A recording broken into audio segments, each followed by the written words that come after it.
Puji nama Tuhan, kita bersyukur untuk kebaikan Tuhan yang tidak pernah habis di dalam kehidupan kita. Yang kita bersyukur untuk kesetiaan Tuhan yang tidak pernah berubah. Mari saudaraku sekalian, lihat kepada orang di sebelahmu, katakan Tuhan memberkatimu. Ya, kita bersyukur bahwa hari ini kita tahu bahwa merupakan hari kedua dalam budaya orang Tionghoa, perayaan Imlek, dan kita percaya bahwa terlepas dari semua itu kita bersyukur kalau hari ini kita bisa ada di hadapan Tuhan, beribadah kepada Tuhan, dan kita percaya bahwa kebaikan Tuhan akan senantiasa dinyatakan di dalam kehidupan kita. Amin saudaraku. Oke, hari ini saya akan melanjutkan seri khotbah yang bertema mata ini. Minggu lalu kita telah mendengar, saudaraku sekalian, kita tahu bahwa mata itu merupakan sebuah instrumen yang sangat penting di dalam kehidupan kita dan itu membawa pengaruh yang begitu besar atas keseluruhan kehidupan kita setiap hari. Jadi ini hal yang sangat luar biasa. Dan selain itu, saudaraku sekalian, ada hal yang menurut saya itu adalah hal yang sangat utama ketika kita berbicara tentang mata, saudaraku sekalian. Itu satu hal yang harus kita sadari betul, harus kita sadari dengan benar-benar, saudaraku sekalian, yaitu bahwa mata itu ternyata bisa membawa atau bisa mempengaruhi kita secara rohani. Jadi dengan kata lain, mata kita itu bisa mempengaruhi kita secara rohani. Nah, ini menjadi satu hal yang menarik untuk kita perhatikan, saudaraku sekalian. Oleh karena itu kita harus sungguh-sungguh memahami dengan baik hal-hal yang mata kita lihat, saudaraku sekalian. Minggu lalu kita telah belajar bahwa kita harus menjaga mata kita sedemikian rupa agar mata kita jangan tertuju kepada hal-hal yang bisa membuat iman atau menyebabkan iman kita menjadi rontok. Jadi itu adalah poin pertama yang kita pelajari minggu lalu. Dan minggu ini, saudaraku sekalian, saya mengajak saudara untuk melihat hal yang kedua, yaitu mata kita itu jangan tertuju kepada hal-hal yang membuat keinginan daging dituruti sehingga kita tidak lagi dipimpin oleh keinginan roh. Oke, jadi saudaraku sekalian, kita belajar hari ini mata kita jangan tertuju hanya melihat kepada hal-hal yang membuat keinginan daging dalam diri kita itu dituruti. Dan kita tahu kalau keinginan daging itu dituruti, maka kita sulit sekali dipimpin oleh keinginan roh. Kita mulai dengan firman Tuhan 1 Yohanes pasal yang kedua ayat ke-16. 1 Yohanes pasal yang kedua ayat 16, firman Tuhan berkata seperti ini, sebab semua yang ada di dalam dunia itu keinginan daging dan keinginan mata serta keangkuhan hidup bukanlah berasal dari Bapa melainkan dari dunia. Amin. Nah, saudaraku sekalian, saya mau mulai dengan statement seperti ini, statement yang mungkin kita sudah sering dengar, yaitu kalau kita mau berhasil, maka hidup kita harus dipimpin oleh Tuhan. Kalau hidup kita mau berhasil, maka hidup kita itu harus dipimpin oleh Tuhan. Nah, saudaraku sekalian, di dalam kehidupan kita ada dua keinginan, maksudnya di dalam kita punya diri ada dua keinginan, walaupun kita sebagai orang Kristen, kita bisa melihat dengan nyata, yaitu keinginan daging dan keinginan roh. Nah, saudaraku sekali, kedua keinginan ini selalu saling tarik-menarik atau selalu berperang, selalu keep fighting, saudaraku sekalian, sampai hari ini. Itu selalu terjadi di dalam diri kita. Artinya kalau keinginan daging itu lebih kuat, maka keinginan daging itu akan menguasai hidup kita lalu mengendalikan hidup kita. Tapi sebaliknya, saudaraku sekalian, apabila keinginan roh itu lebih kuat di dalam diri kita, maka keinginan roh ini akan menguasai hidup kita dan memimpin kita punya hidup, mengendalikan kita punya hidup.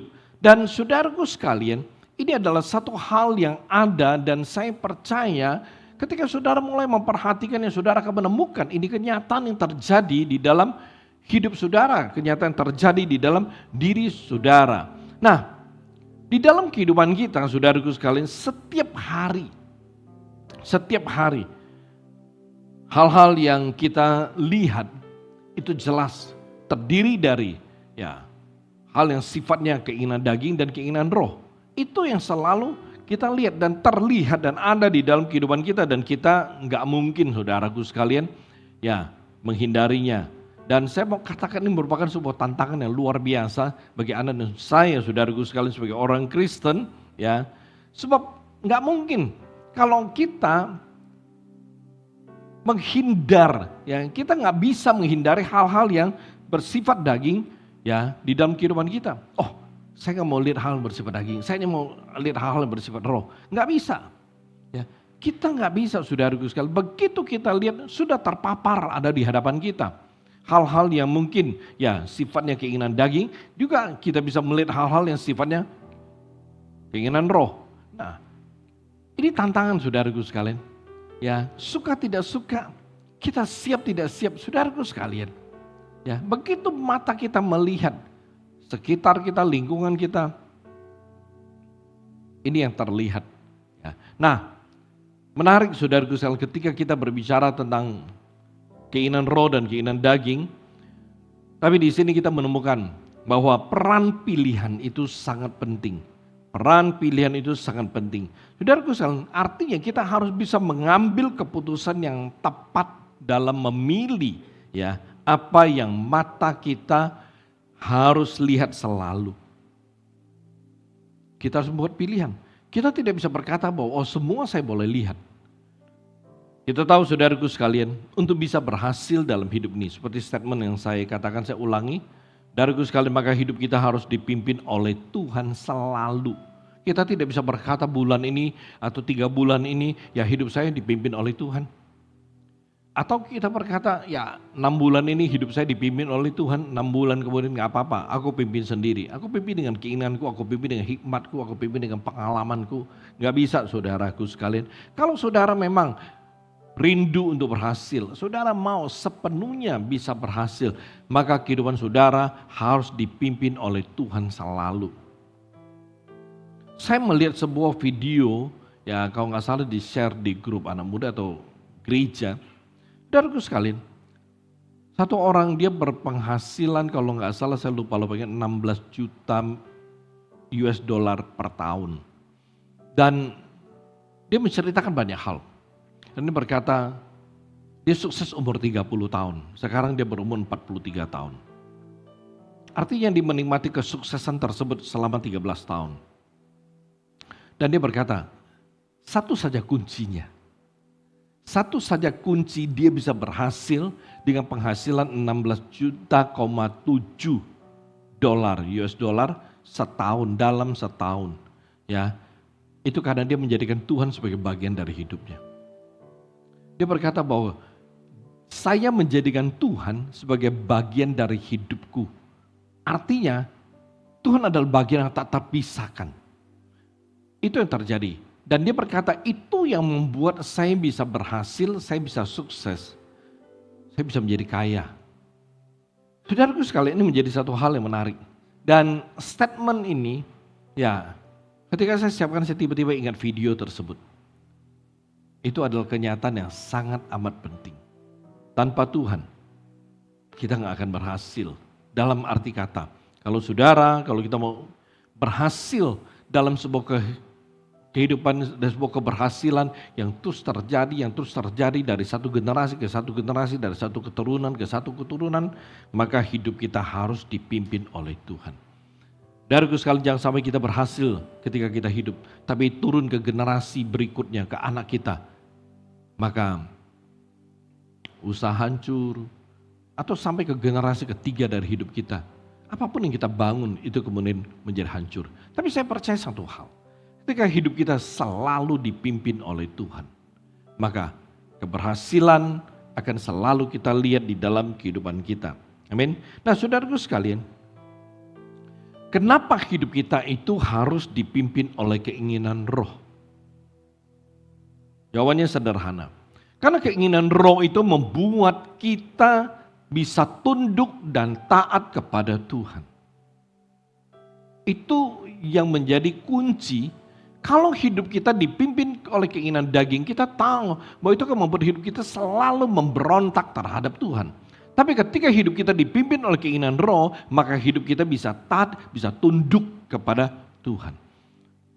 Kalau hidup kita itu taat dan tunduk kepada Tuhan, maka kita bisa sepenuhnya dipimpin oleh Tuhan, dipimpin oleh kebenarannya.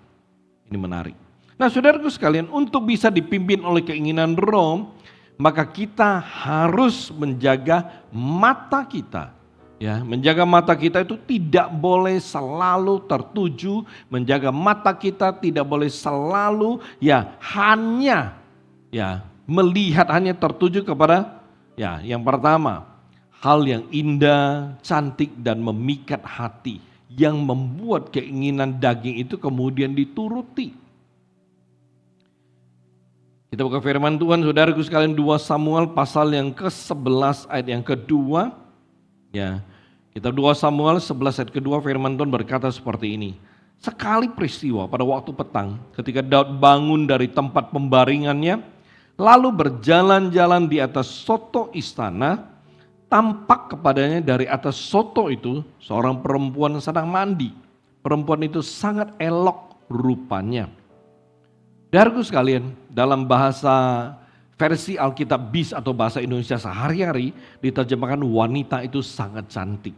Kemudian di dalam versi VMD atau versi mudah dibaca, saudaraku sekalian, itu diterjemahkan perempuan itu sangat cantik. Nah, kita sering ke Israel.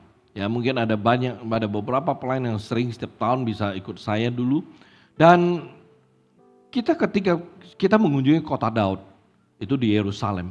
Saudaraku sekalian, pernah satu teman, maksudnya tour guide, dia berkata gini, lo tahu nggak, kenapa Daud bisa melihat dengan jelas kecantikan dari Batsheba?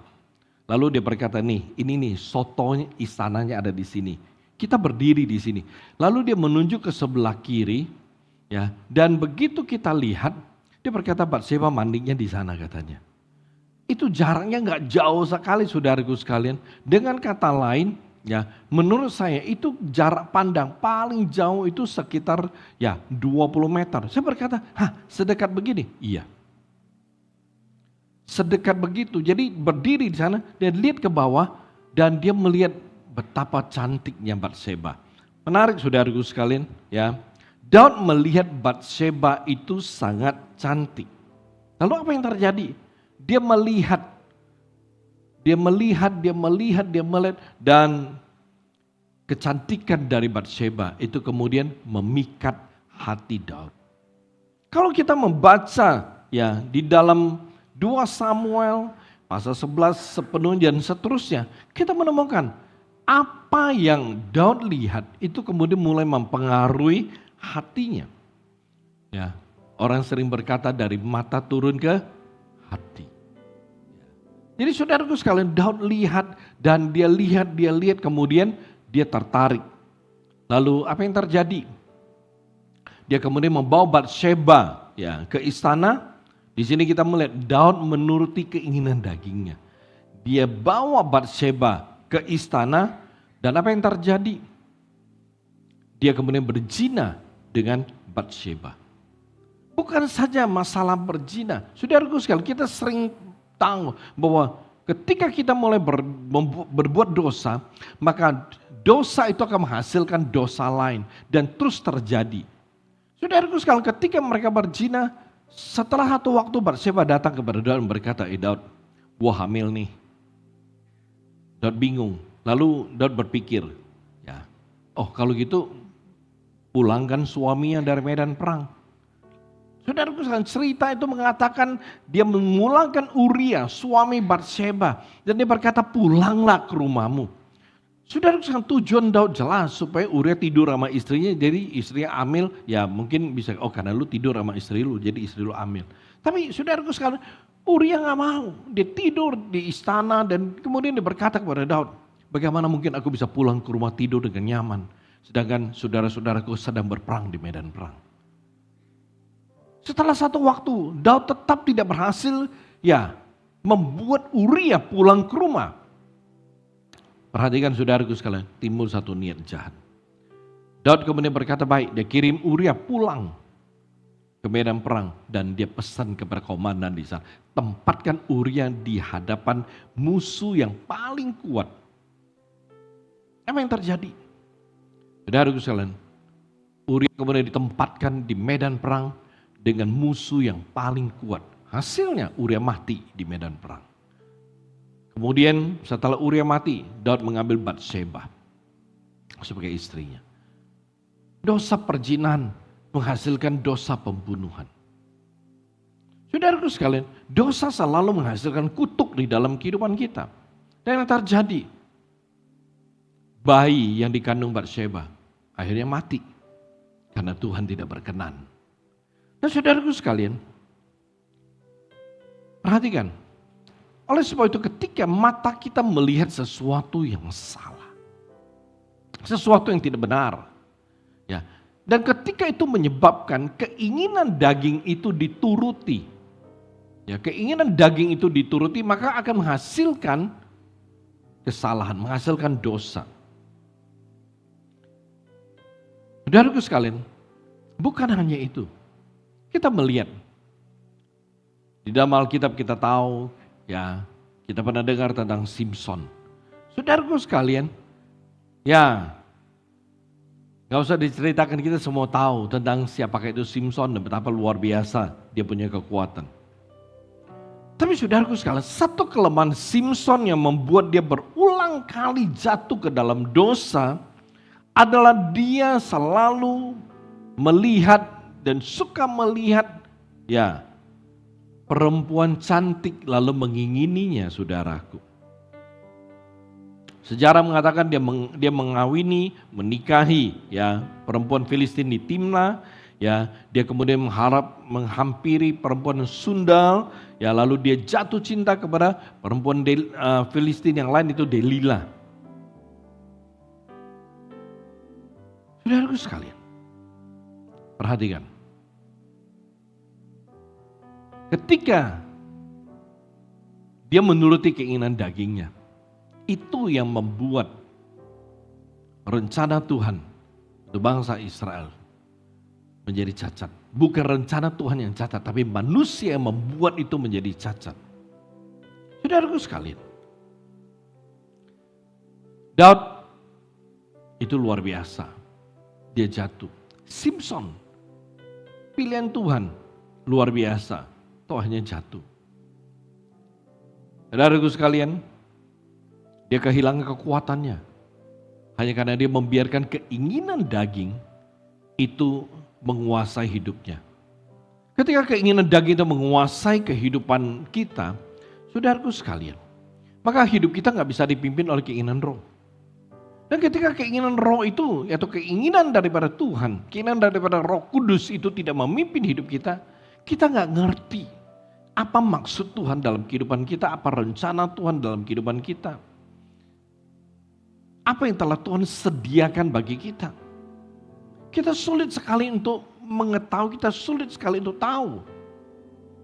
Dan seringkali ketika kita gak ngerti rencana kehendak Tuhan dalam kehidupan kita, maka kita hidup berdasarkan pengertian kita. Kita hidup berdasarkan keinginan-keinginan yang ada di dalam diri kita. Itu keinginan daging.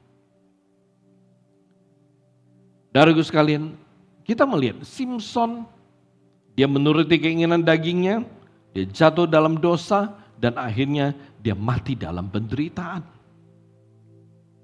Dia mati di dalam penderitaan. Sedangkan saudaraku sekalian, mungkin Tuhan merancang dia akan mati dalam kemuliaan. Tapi dia mati di dalam dosa, dia mati di dalam rasa sakit yang luar biasa. Nah saudaraku sekalian, oleh sebab itu kita perlu mengerti, kita perlu menyadari bahwa keinginan daripada Tuhan, keinginan roh itu adalah selalu membuat hidup kita itu menjadi berarti, bernilai, membuat hidup kita itu mulia. Tapi keinginan daging itu Sebaliknya, terbalik saudaraku. Keinginan daging itu akan membawa kita kepada kehancuran. Setan tidak pernah mau kita hidup di dalam kemuliaan. Setan tidak pernah mau kita hidup di dalam kebaikan-kebaikan yang berasal daripada Tuhan. Oleh sebab itu saudaraku sekalian, mari kita belajar. Kita belajar saudaraku sekalian. Ya, kita belajar supaya kita benar-benar mengerti bahwa hidup kita itu perlu dan sangat perlu dipimpin oleh keinginan daging. Nah saudaraku sekalian, kita harus menjaga mata kita untuk tidak selalu atau hanya tertuju kepada hal-hal yang indah, cantik, bagus, menarik hati, keren dan lain sebagainya.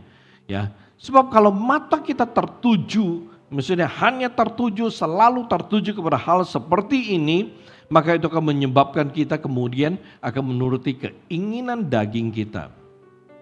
Sederhana saudaraku, contohnya kalau setiap hari, saudaraku sekalian, kita tahu sekarang di Instagram, di TikTok, ada banyak sekali toko-toko atau orang yang menjual. Kalau setiap hari kerjaan kita itu hanya lihat, baju yang bagus-bagus, baju yang keren-keren tiap hari kadang-kadang.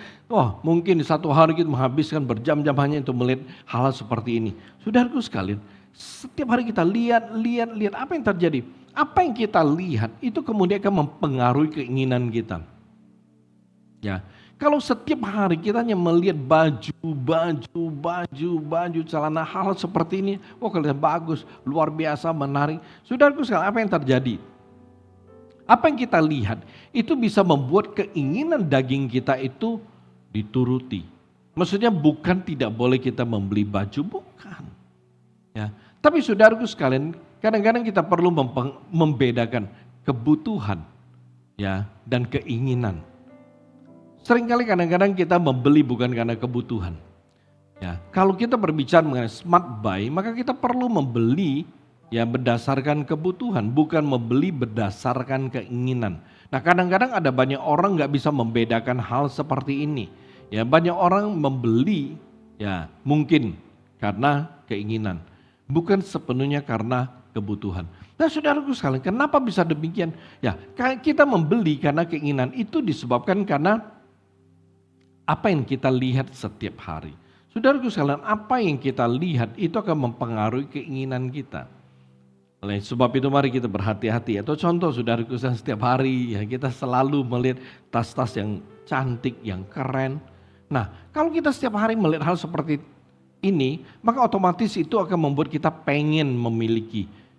Dan ketika kita punya keinginan begitu besar, dan ketika kita mulai menuruti keinginan tersebut, maka kita akan membelinya. Nah, saudaraku sekalian, banyak kalau kita lihat dalam kehidupan kita makanan dan semuanya, atau saudaraku sekalian, perhatikan kalau setiap hari kita melihat gambar-gambar atau melihat cewek-cewek yang seksi, atau laki-laki yang macho, gambar foto yang seperti demikian. Kalau tiap hari itu yang dilihat, saudaraku sekalian, itu akan membuat saudara ujung-ujung bisa jatuh dalam perzinahan. Karena itu saudaraku sekalian, mari kita belajar gitu loh. Kita belajar belajar untuk memperhatikan apa yang kita lihat. Nah saudaraku sekalian, untuk bisa dipimpin oleh keinginan roh, maka kita harus menjaga mata kita tertuju kepada hal yang kedua, yaitu hal yang menggiurkan saudaraku. Hal yang kedua, hal yang menggiurkan. Kenapa? Karena hal seperti ini, ketika keinginan daging itu dituruti, maka kita nggak bisa dipimpin keinginan roh. Kejadian 36 ayat 6. Kejadian pasal 36 berkata seperti ini, perempuan itu melihat bahwa buah pohon itu baik untuk dimakan dan sedap kelihatannya, lagi pula pohon itu menarik hati karena memberi pengertian. Lalu ia mengambil dari buahnya dan dimakannya dan diberikannya juga kepada suaminya yang bersama-sama dengan dia, dan suaminya pun memakannya. Saudaraku sekalian, berikut berbicara tentang Hawa. Firman Tuhan berkata, Hawa melihat.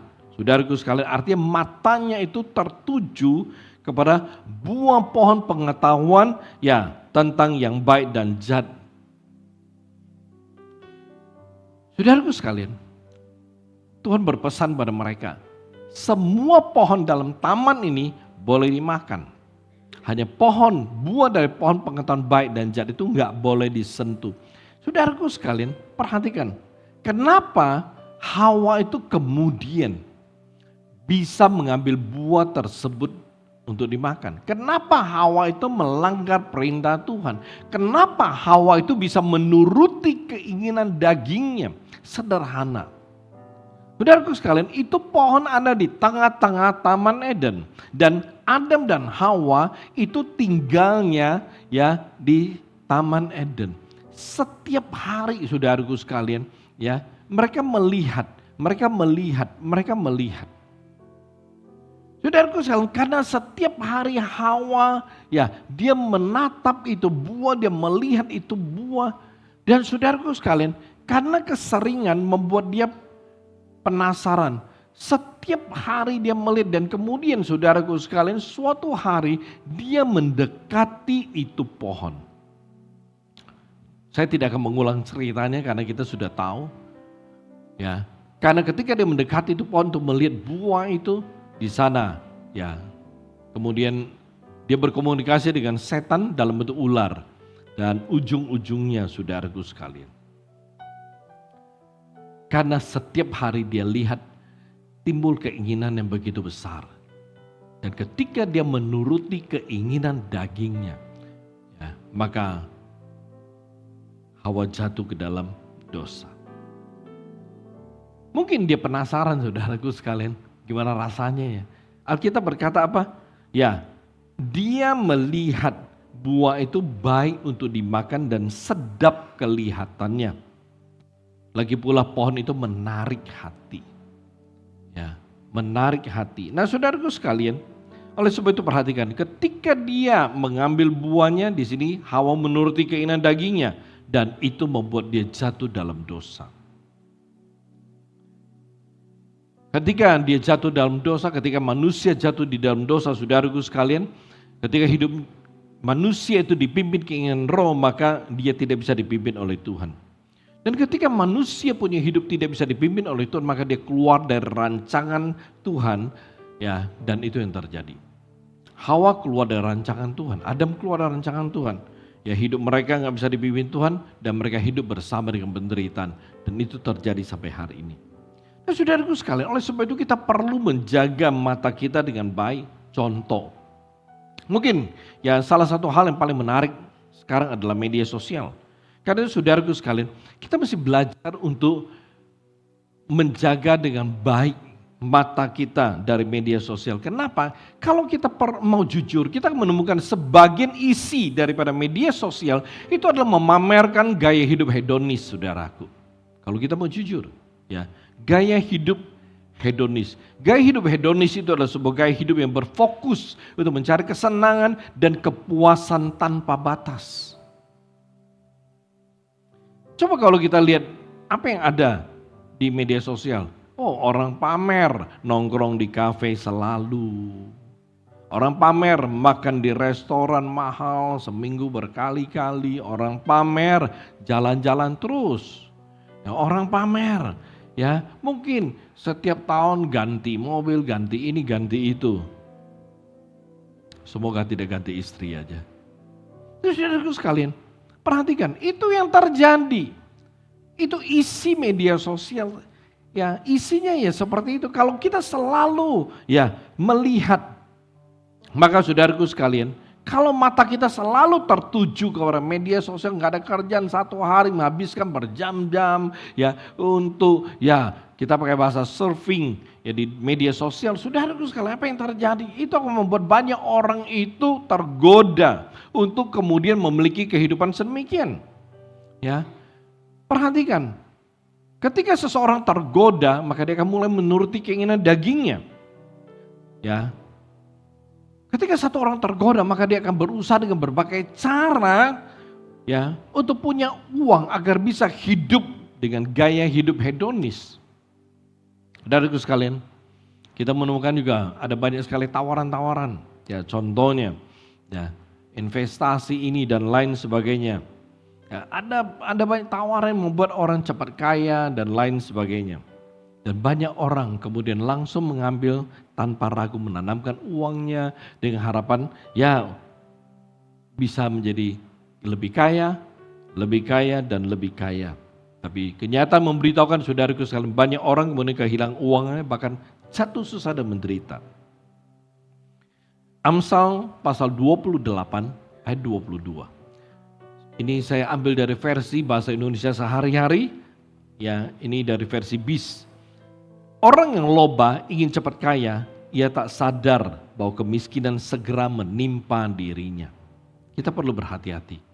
Nah saudaraku sekalian, oleh sebab itu kita harus menjaga mata kita, ya, bukan hanya terhadap media sosial, tapi kita harus menjaga mata kita itu jangan melihat milik orang lain, ya, sepertinya lebih baik daripada punya kita.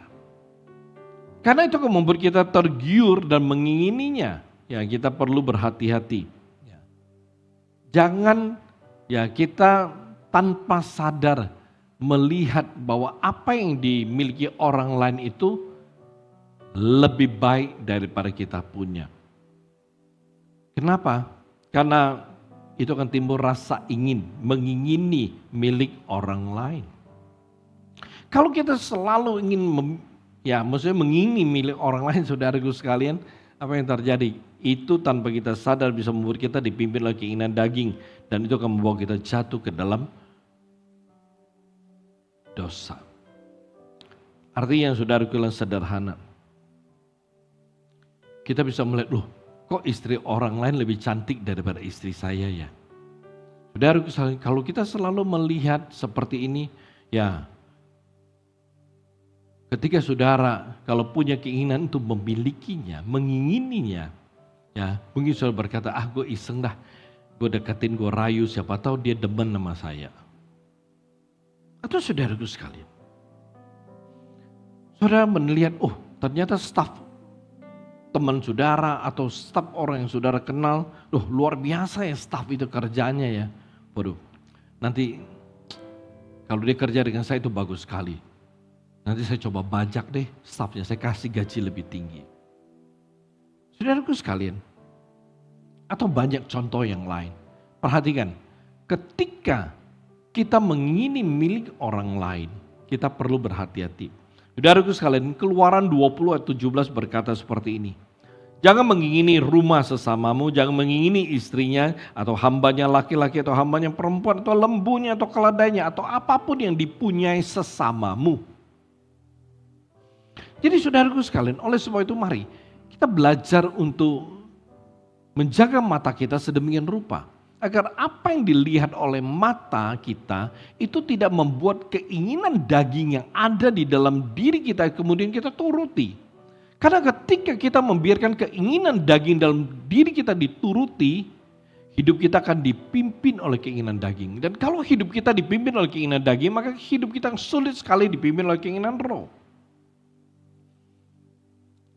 Saudaraku sekalian, hal yang ketiga, kalau kita rindu, hidup kita dipimpin oleh keinginan roh, maka mata kita tidak boleh selalu atau hanya tertuju kepada penilaian yang salah. Ya, penilaian yang salah. Saudaraku sekalian, ini yang ada di dalam kehidupan kita. Sebagai pribadi, sebagai manusia, kita selalu hidup. Banyak orang tidak menyadari, saudara, kita selalu hidup dalam bentuk sebuah penilaian. Oh ini mana enak, oh itu mana cantik, itu mana bagus. Saudaraku sekalian perhatikan, penilaian ya itu adalah sesuatu yang secara alami ada dalam diri kita. Sebenarnya kita hidup bersama dengan penilaian. Banyak orang mungkin nggak ngerti, nggak menyadari. Tapi hidup kita dan penilaian itu berjalan bersama-sama loh. Ya, karena itu yang terjadi ketika melihat dalam berbagai segi kehidupan, selalu kita nggak bisa lepas dari sebuah penilaian. Matius 7 ayat 1-5 saya bacakan untuk saudara. Matius pasal 7 ayat 1-5. Jangan kamu menghakimi supaya kamu tidak dihakimi. Karena dengan penghakiman yang kamu pakai untuk menghakimi, kamu akan dihakimi, dan ukuran yang kamu pakai untuk mengukur akan diukurkan kepadamu. Mengapakah engkau melihat selumbar di mata saudaramu, sedangkan balok di dalam matamu tidak engkau ketahui? Bagaimanakah engkau dapat berkata kepada saudaramu, biarlah aku mengeluarkan selumbar itu dari matamu, padahal ada balok di dalam matamu. Ayat kelima, hai orang munafik, keluarkan dulu balok dari matamu, maka engkau akan melihat dengan jelas untuk mengeluarkan selumbar itu dari mata saudaramu. Saudaraku sekalian, perhatikan penilaian yang salah, penilaian salah atau kita simpulkan untuk menghakimi. Kita perlu berhati-hati. Saudaraku sekalian, ketika kita dipimpin oleh penilaian yang salah hidup kita, atau mata kita itu selalu tertuju kepada penilaian yang salah, artinya mata kita selalu menghakimi, itu kita perlu berhati-hati. Mata yang selalu menghakimi. Saudaraku sekalian, ketika kita mendengar apa kata orang, dari orang yang hidupnya itu nggak bisa dipertanggungjawabkan. Artinya ketika kita mendengar kata orang yang dia itu hidupnya tidak rohani, tidak mengasihi Tuhan, tidak setia beribadah, dia yang hidupnya itu nggak pernah baca Alkitab atau nggak sungguh-sungguh baca Alkitab dan lain sebagainya. Lalu kita tanpa melihat dengan mata kita sendiri, maksudnya tidak kita lihat dengan jelas, saudaraku sekalian. Lalu kita membuat kesimpulan dari apa kata orang tersebut, itu namanya kita salah membuat penilaian atau kita tidak objektif penilaiannya. Saudaraku sekalian, artinya kita menilai dan itu salah. Kenapa? Saudaraku sekalian, kita tahu bahwa di dalam kehidupan ini, dalamnya pergaulan, pertemanan itu adalah satu hal yang sebuah kehidupan sosial. Sebuah hal yang gak bisa dipisahkan. Kita gak bisa tidak punya teman. Tapi masalahnya saudaraku sekalian, adalah apa yang kita dengar dari teman, mari kita belajar. Sebagai manusia rohani, kita belajar untuk menilai segala sesuatu dengan rohani. Itu kata Paulus. Kita belajar dari Paulus. Saudaraku sekalian, ketika satu orang bicara dengan saudara, oh si A, si B, si C begini. Lihat siapa yang ngomong. Lihat siapa yang ngomong. Kalau yang ngomong dengan saudara itu tidak rohani, lalu dia mulai berbicara tentang hal yang rohani. Kalau saya tidak pernah akan mempercayai, saya nggak pernah mau dengar. Saya tidak mau mencemarkan perasaan saya dengan hal-hal yang tidak benar. Kenapa? Karena apapun yang kita lihat, apapun yang kita dengar, itu bisa membentuk sebuah penilaian di dalam diri kita. Dan kalau kita salah menilai, kita menghakimi. Dan kalau kita hidup di dalam penilaian salah, kalau kita hidup dalam penghakiman, kita menghakimi orang padahal belum tentu seperti ini. Saudaraku sekalian, perhatikan. Firman Tuhan berkata, ukuran yang kita pakai untuk mengukur akan diukurkan kepadamu. Ada banyak sekali tafsiran mengenai ini. Tapi saya pernah berbicara dengan beberapa teman. Kadang-kadang sebagai hamba Tuhan kita punya banyak teman berasal dari hamba Tuhan. Dulu saya pernah berada di dalam sebuah organisasi yang isinya hamba Tuhan. Dan saudaraku sekalian, perhatikan, kadang-kadang apa yang terjadi? Selalu aku mulai, bro, lu pernah dengar gak si Alo begini.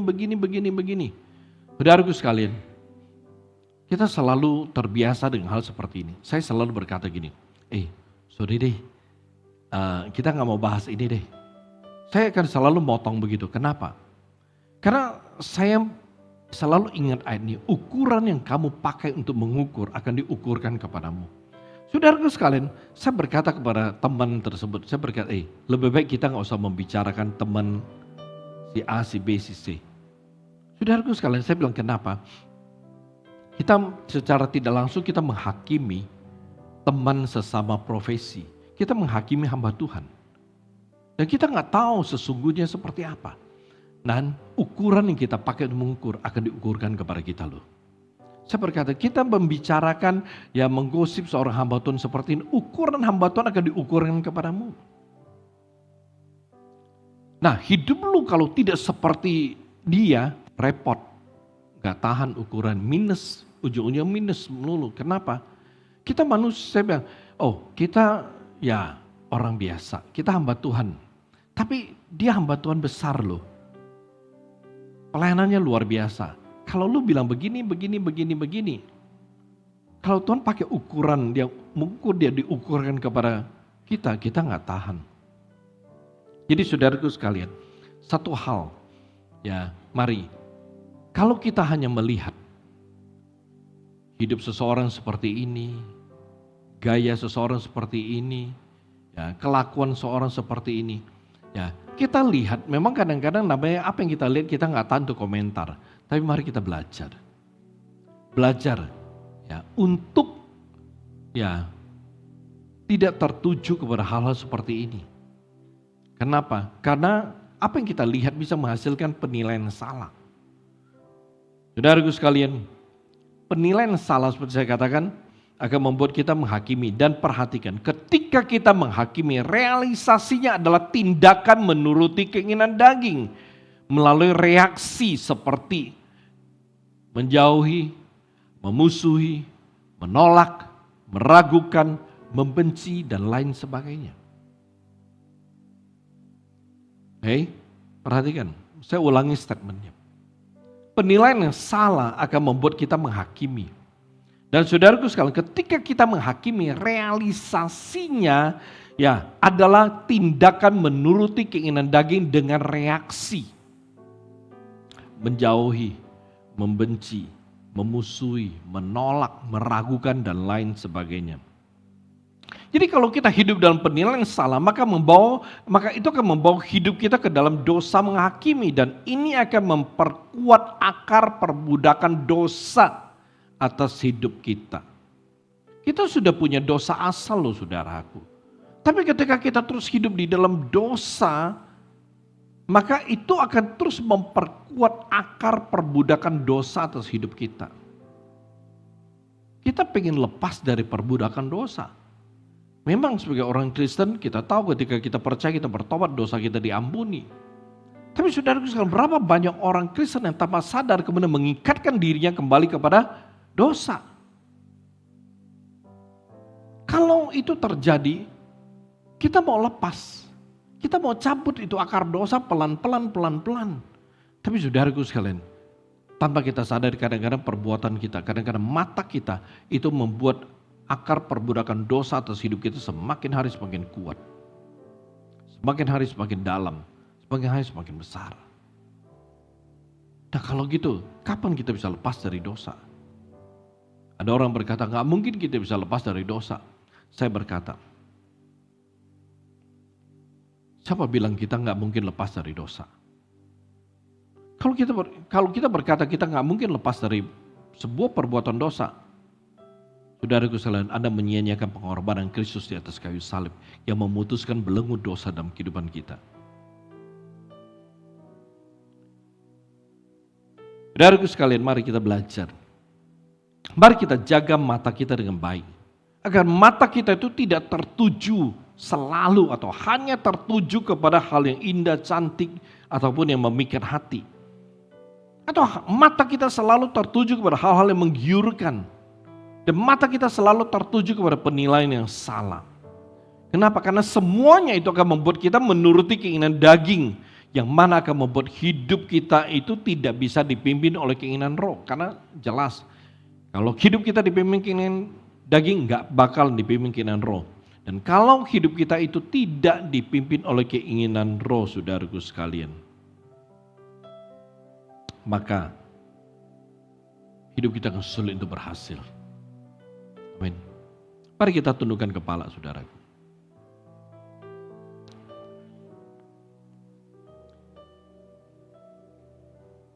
Saudaraku sekalian,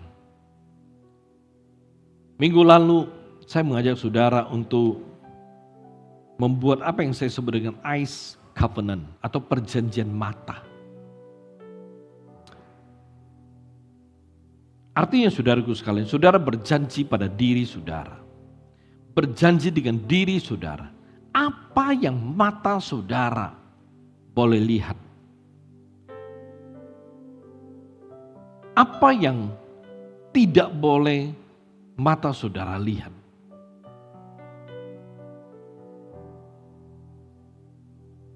Hari ini kita mendengar hal yang kedua yang berhubungan dengan mata kita. Yang pertama adalah mata kita tidak boleh tertuju kepada hal yang membuat iman kita, yang menyebabkan iman kita rontok. Hal yang kedua, mata kita itu tidak boleh tertuju atau selalu atau hanya melihat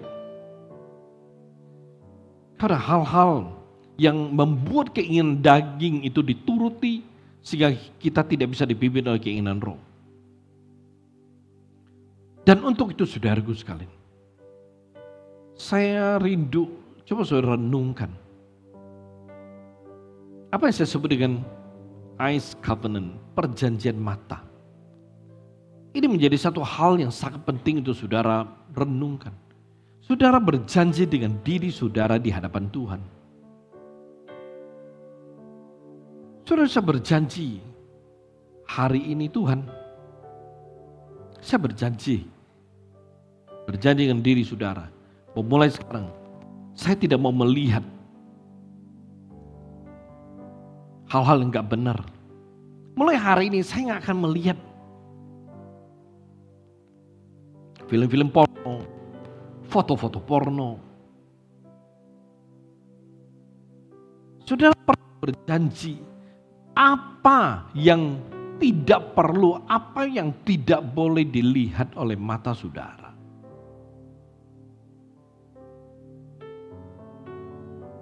Saudara perlu membuat perjanjian ini. Karena perjanjian akan menjadi salah satu kekuatan yang akan membuat saudara menang atas dosa-dosa yang dihasilkan oleh mata saudara, yang saudara mungkin kadang tidak sadari.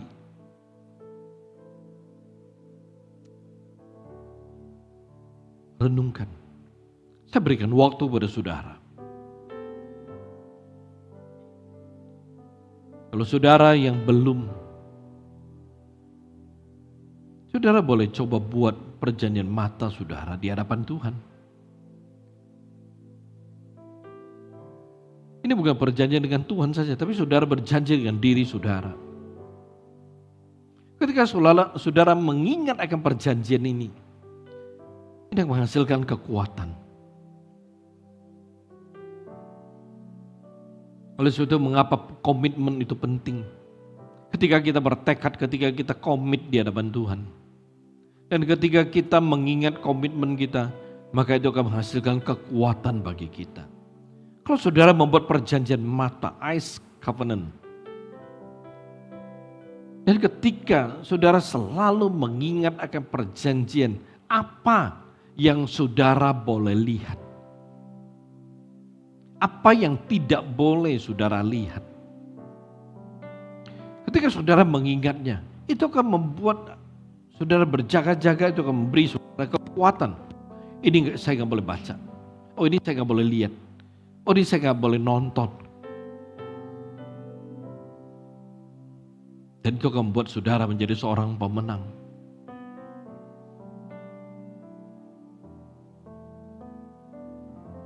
Renungkan saudaraku.